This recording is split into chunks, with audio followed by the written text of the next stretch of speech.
Hello and welcome to another tutorial of the VertexFX mobile application. In this video, we will learn how to place the buy limit order. Start by opening the VertexFX mobile application.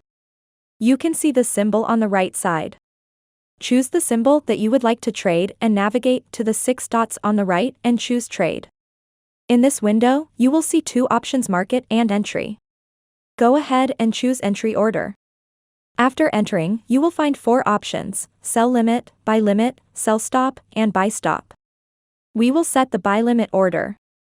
Buy limit order means that if the market is running at any price, then if it goes down and hits the PS back, then we will buy at that price.